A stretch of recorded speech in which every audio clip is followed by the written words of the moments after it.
En quelques mots, c'est notamment Efficience Digitale, une application spécifiquement destinée à la laïcité et aux valeurs de la République que vous souhaitez transmettre parce qu'aujourd'hui, en fait, vous avez fait le constat que c'était nécessaire. Racontez-nous.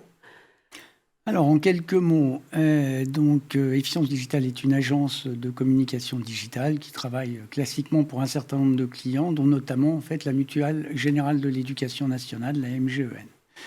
Au moment de l'assassinat de Samuel Paty, la MGEN est en contact très régulier, bien entendu, avec toute la communauté éducative, et ils ont réalisé, alors que eux, en tant que mutuelle, sont vraiment des défenseurs des valeurs de la laïcité à la base, que la connaissance des enseignants sur le sujet était très floue.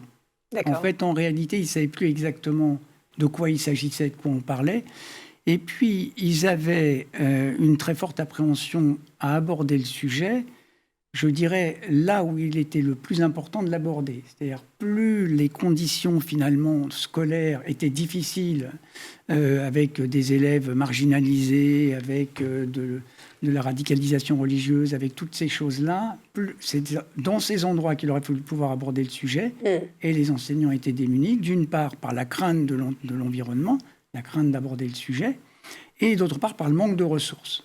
À ce moment-là, on expliquait à MGEN que ce serait une bonne idée de leur proposer quelque chose, mais sans vouloir jouer le rôle de formateur ou prendre leur place, en disant comment on peut les aider. Mais on s'est rendu compte qu'ils ne savaient pas du tout comment aborder le sujet de façon dépassionnée. Ils disaient, mais dès qu'on aborde, ça va se crisper, polémique, etc. Il y avait une crainte, c'est-à-dire, de leur part. Il y avait une vraie crainte de leur part.